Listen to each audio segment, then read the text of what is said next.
Tate Taylor just did something no man had done in the 40-year history of the World U20 Championships. He won 3 gold medals in 4 days, and he capped it off by anchoring a relay team to a world record. The crowd in Eugene stood up and watched a 18-year-old from Texas rewrite the record books in real time. This is the full story of how he did it, and why even the fastest sprinters in history are now talking about his name. It started with the 100 meters. Tate Taylor stepped onto the track already carrying pressure, because everyone knew Jamaica's Gary Card was standing right next to him in the next lane. Fans had been waiting weeks for this matchup. Card got the better start off the blocks and grabbed a small lead in the first steps, but Taylor caught him by the halfway mark. Then he pulled away hard in the final 10 meters. He crossed the line in 9.94 seconds, a personal best, and his first gold medal of the meet. That single time moved him into a tie for 5th on the all-time list of the fastest U20 sprinters ever recorded. Card took silver in 10.05 seconds. South Africa's Marco Ferrer grabbed bronze. 2 days later came the 200 meters, and this is where the story turned from good to historic. Taylor blew the field apart from the gun. He powered through the turn and opened a gap nobody could close. He crossed the line in 19.83 seconds, a new championship record for the event. His own teammate Blake Hamilton finished second in 20.31 seconds. Card, his rival from the 100, never got close this time. With that win, Taylor became the first American man in history to sweep both the 100 and the 200 meters at a single World U20 Championships. Only 2 teenagers on the entire planet have ever run the 200 meters faster than that. Erriyon Knighton ran 19.49 seconds at age 18, and Gout ran 19.67 seconds at the same age. Taylor now sits right behind both of them, and he did it under championship pressure, not in some low-stakes race. 2 gold medals in 2 days would be the peak of most athletes' entire careers. For Taylor, it was only the setup. Think about what those 2 races actually demand from a body. The 100 meters is pure acceleration, built almost entirely around the first 30 meters out of the blocks. The 200 meters flips that formula completely. Runners have to hold top speed through a curve and still have something left for the final straight. Coaches spend entire careers trying to build athletes who can do both at a high level. Taylor did both inside a 48-hour window against an international field that included his fiercest rival. Then came the final day, and the race that turned this from a great meet into something nobody will forget. The men's 4x100-meter relay. Taylor lined up with Blake Hamilton, Dylan Mitchell, and Kyler Brown, running the anchor leg. That means he would take the baton last, with the whole race sitting in his hands. Hamilton opened the race with a split of about 10.54 seconds, a strong start off the blocks on a curve. Mitchell took over and ran a split of about 9.17 seconds. Brown kept the lead growing on the third leg. Then the baton reached Taylor, and Team USA already held the lead. He did not just protect it, he expanded it.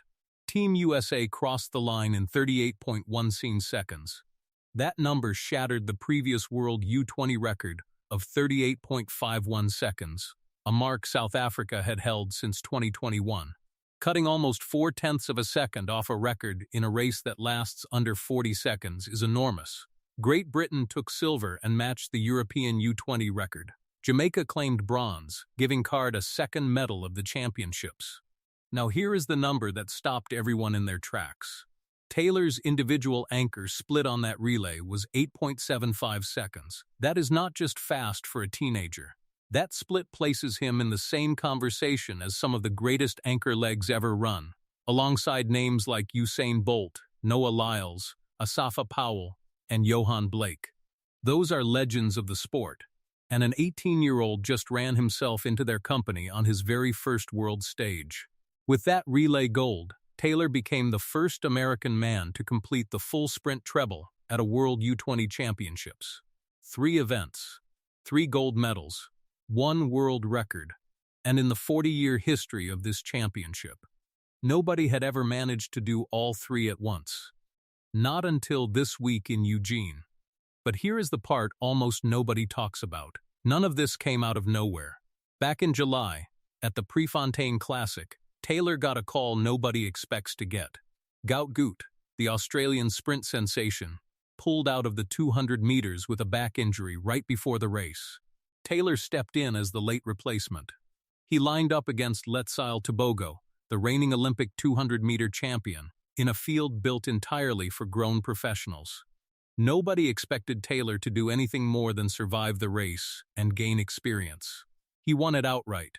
He ran 19.75 seconds into a headwind and beat an Olympic gold medalist on the very same track he would return to weeks later. That single race put his name on every scout's radar months before the championships even began. It also proved his championship record in the 200 was not a fluke. He had already run faster than that against senior professionals earlier in the season. This season had been building toward this moment long before July. Back in January, running his first ever indoor 300 meters, Taylor broke the existing record at a meet in Virginia. In April, he chased down a long-standing high school 200-meter record that had belonged to Olympic gold medalist Noah Lyles. Earlier that year, at the Texas State Championships, he ran 9.92 seconds in the 100 meters, a U.S. high school national record. By the time he reached Eugene, Taylor had already spent the entire year breaking records and beating names far more experienced than himself. Team USA's whole squad matched his dominance. The team finished with 24 total medals, breaking the all-time championship medal record that the Soviet Union had held since 1988. Through every medal ceremony, Taylor kept crediting something bigger than himself for the results. After his 200-meter win, he told reporters that all glory goes to God and that he trusted his preparation through the season. So, what happens next for Taylor? He is set to run for Texas Tech starting this fall, walking onto a college team with a world record already on his resume. Comparisons to the biggest names in the sport have already started, and fans are openly asking if this is the start of the next great American sprinting story. History does offer a reason for caution. Plenty of U20 champions before him never carried that same success into the senior professional ranks. But Taylor already beat a reigning Olympic champion months before this meet even started, and that is not a typical path for someone his age. What makes this weekend so rare is not just the medal count, it is the range. One athlete, two sprint events that demand almost opposite skills, plus a world record relay, all inside 4 days, all against fields loaded with real competition. And the one matchup fans still want to see.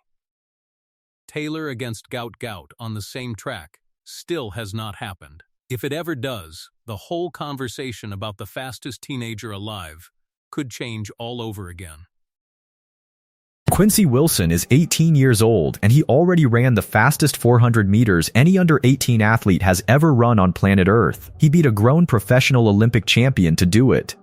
Michael Johnson, the man who held the 400-meter world record for over 2 decades, watched that race happen and said something he almost never says about anyone. This is the story of how a high school kid made the greatest quarter-miler in history speak up. Quincy Wilson was born on January 8, 2008 in Chesapeake, Virginia. His mom, Monique, was a Hall of Fame college athlete in soccer and basketball. His dad, Roy, played football for the Naval Academy. Speed and drive were already in the family, but that alone does not make a champion. What changed everything was one decision. When Quincy was young, his family packed up and moved from Chesapeake to Potomac, Maryland, so he could attend Bullis School and train under a coach named Joe Lee. That move meant a new house, a new town, and a new life, all riding on the belief that this kid was worth it. At just 14 years old, Quincy broke a national record that had stood for 30 years. He was still in middle school when he did it. People noticed, but plenty of young athletes run a fast time once and then disappear. Coach Joe Lee refused to let that happen to Quincy. Instead of rushing him into every big race, Lee built his season slowly. He protected him. That patience did not make headlines, but it built the foundation for everything that came next. In June 2024, Quincy showed up at the U.S. Olympic trials. This is where grown adults who have trained for years fight for a single spot on the team. Quincy was 16. In his very first race, he ran 44.66 seconds and broke a high school record that had stood for 42 years. 2 days later, he ran again and broke his own new record with a 44.59. In the final, he finished 6th with a 44.94. Sixth place against professional athletes was still enough. Quincy Wilson became the youngest male track and field athlete to ever make a U.S. Olympic team. 1 month later, at the Holloway Pro Classic in Gainesville, Florida, Quincy lined up next to Bryce Dedmond, a professional runner who had just made the Olympic team himself. The two of them raced side by side down the entire track. At the finish, Quincy crossed in 44.20 seconds. Dedmond crossed in 44.23. Quincy won by 0.03 of a second and broke the under-18 world record again, this time against a full-grown professional. Then came Paris. At the 2024 Olympics, Quincy ran the opening leg of the men's 4x400 meter relay heat. He hurt his hamstring during practice before the race even started, and there was confusion about his role on the team right up until the last minute. He pushed through the pain anyway and ran his leg to help Team USA reach the final. He did not run in the final itself, but because he ran in the heat, he still earned a gold medal. At 16 years old, Quincy Wilson became the youngest track and field athlete in history to win an Olympic gold medal. Michael Johnson speaks up. Most people would expect the story to keep climbing from there, but 2025 did not start that way. In January, Quincy lost a 500-meter race to a fellow high schooler by 2 full seconds. Then he lost at the Florida Relays. Then he failed to even qualify for the World Championship team. The same people who had called him the future of American sprinting a few months earlier were now asking if the hype was ever real. He went back to basics with Coach Joe Lee and kept training the same way. On July 13, 2025, at the Ed Murphy Classic in Memphis, Tennessee, Quincy lined up in a stacked field. He ran the first 200 meters under control, then opened up in the final stretch and crossed the line in 44.10 seconds. That time made him the fastest under-18 athlete to ever run the 400 meters in history. It also made him the 4th fastest person of any age in the entire world that year, and the 2nd fastest under-20 athlete ever recorded, trailing only a mark set back in 1988.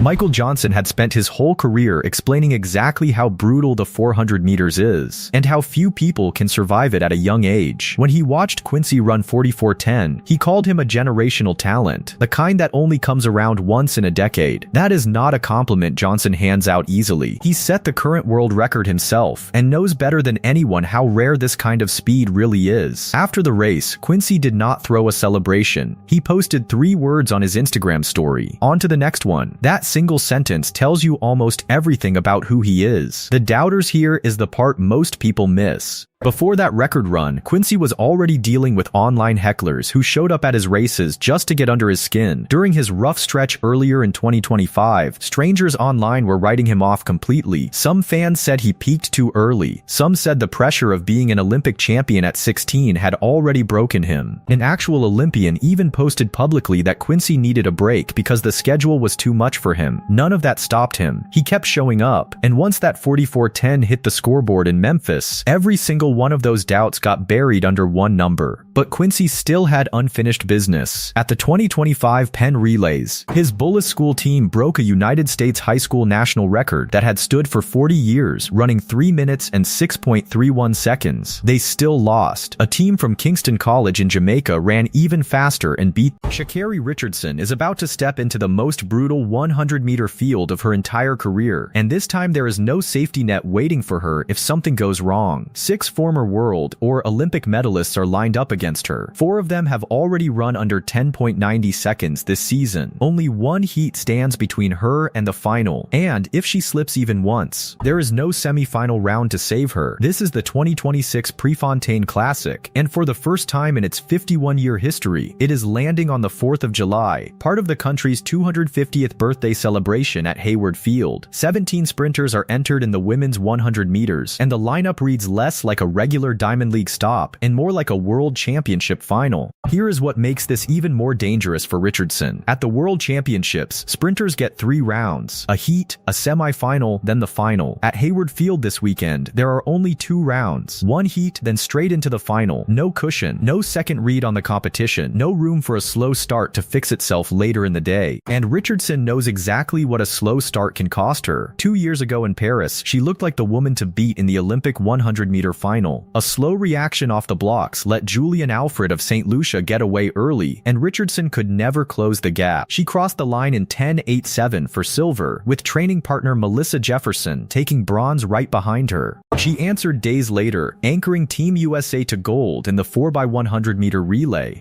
But it also proved how fast one bad start can end a race that looked hers to win. Then 2025 happened, and it tested her even more. Richardson arrived at the World Championships in Tokyo as the defending champion, carrying a bye into the later rounds. But an injury had slowed her early season, and her form never fully came together. In her semi-final, a slip at the start forced the entire field to restart. When the race finally went off again, Richardson stumbled out of her transition and had to fight just to survive, scraping into the final as one of the fastest non-automatic qualifiers by the smallest of margins. In the final itself, she finished 5th in 10.94, missing the podium in the exact event she had won 2 years earlier in Budapest. She broke 11 seconds only once the entire season. That is the version of Richardson this brutal field is daring to show up again. But this year has told a completely different story. On June 22nd, Richardson ran 10.77 seconds at the Star Athletic Sprint Series in Florida, her fastest time since 2023, when she ran 10.71 at the USA Outdoor Championships on this very same track. That run also made her the second fastest woman in the world this season. The speed is back. Now she has to prove it holds up against a field built to punish any mistake at all. Standing right in her way is her own training partner, Melissa Jefferson Wooden. Jefferson Wooden is the reigning world champion, and she is the single biggest threat in this entire field. She enters Eugene fresh off a win at the Stockholm Diamond League in 10.84, and she has not lost a 100-meter race since the Paris Olympic final, where she took bronze, right behind Richardson. In Tokyo last year, she ran a championship record of 10.61, making her the 4th fastest woman in history. She is also the defending Prefontaine Classic champion, having won this exact race in 2025 in 10.75. The two of them share a coach, share a training group, and share the same track most mornings of the week. None of that will matter once the gun goes off. Jamaica is bringing its own wave of danger. Shericka Jackson is chasing a comeback story of her own after a series of struggles in 2024 forced her out of the Paris Olympics entirely, a brutal blow for a 2-time world 200-meter champion. She fought back in 2025, finishing 4th at the Tokyo Worlds in 10.88, and has looked sharp all through 2026. Tina Clayton, the reigning world silver medalist in this event, ran a personal best of 10.76 in that same Tokyo final, and she arrives in Eugene alongside her twin sister Tia Clayton, giving Jamaica 2 more sprinters capable of running with anyone in the field. 4 women in this race have already dipped under 10.90 this season, and that list includes Richardson, Jefferson Wooden, Jackson, and Tina Clayton all at once. Then there is the name most casual fans have not heard yet. Adja Haj, representing the British Virgin Islands, just ran 10.63 seconds at the NSA Championships at this exact stadium, making her the 5th fastest woman in history. She enters the weekend as the world leader in the event this season, and she is doing it as a college athlete, stepping into a field of full-time professionals with nothing to lose and everything to gain. Britain's Dina Asher-Smith rounds out the star power. She finished 8th in last year's world final and recently moved her training base back to London after leaving her longtime coaching group in Texas. 6 medalists, a collegiate record holder, a 5th fastest performer of all time. Richardson has to get past every single one of them in just 2 rounds to reach the top of the podium. Fans in Eugene have seen Richardson win here before, twice, but this version of the Prefontaine Classic is not the one she won in 2023 or 2024. Those fields did not carry 6 medalists and a world leader all at once. A 3rd Hayward Field title would mean more this year than it ever has, precisely because so many people expect her to fall short again after Tokyo.